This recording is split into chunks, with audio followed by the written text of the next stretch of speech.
I'm talking to Steve Balogh, and he's the research scientist for Met Council Environmental Services Division.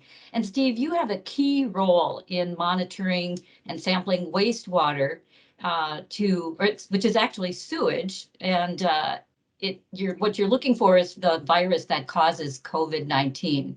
Why wastewater? Well, wastewater is a sample of the entire community's discharge, basically, so we can see anybody who's infected with COVID-19 in the metro area, basically in the metro plant service area, when they're sick, whether they're symptomatic or not, whether they've been tested or not, their discharge will show up at the wastewater treatment plant. So it's a measure of the prevalence of the virus in the community. You mentioned the Metro plant, and that's where you take your samples from. Can you describe the size and scope of the Metro plant in St. Paul? We treat wastewater for approximately 2 million people in the metro area. There's 66 communities that contribute their wastewater to the plant, and 2 of them are Minneapolis and St. Paul. And we're located on the south end of downtown St. Paul, right along the Mississippi River. We treat wastewater about 180 million gallons per day on average.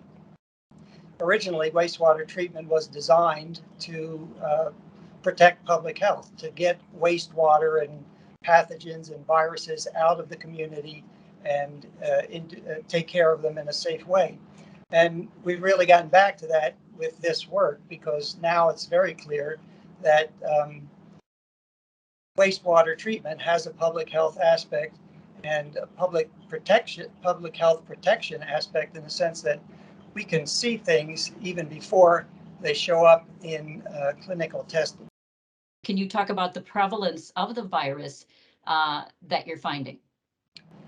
Yeah, right now we are seeing very low levels.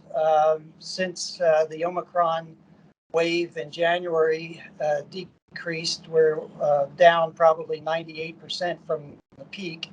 But recently we've seen a changeover from the BA1 Omicron subvariant to the BA2 subvariant. And now BA2 is actually increasing again, and it's causing the total amount of viral RNA coming into the Metro plant to actually increase. It's not increasing rapidly, it's not increasing a lot yet, but it is increasing now, where we had been seeing only decreases for about 2 months.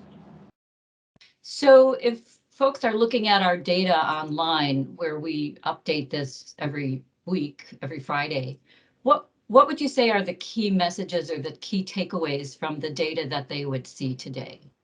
The message is to remain vigilant and remain careful, but recognize that levels are low but increasing.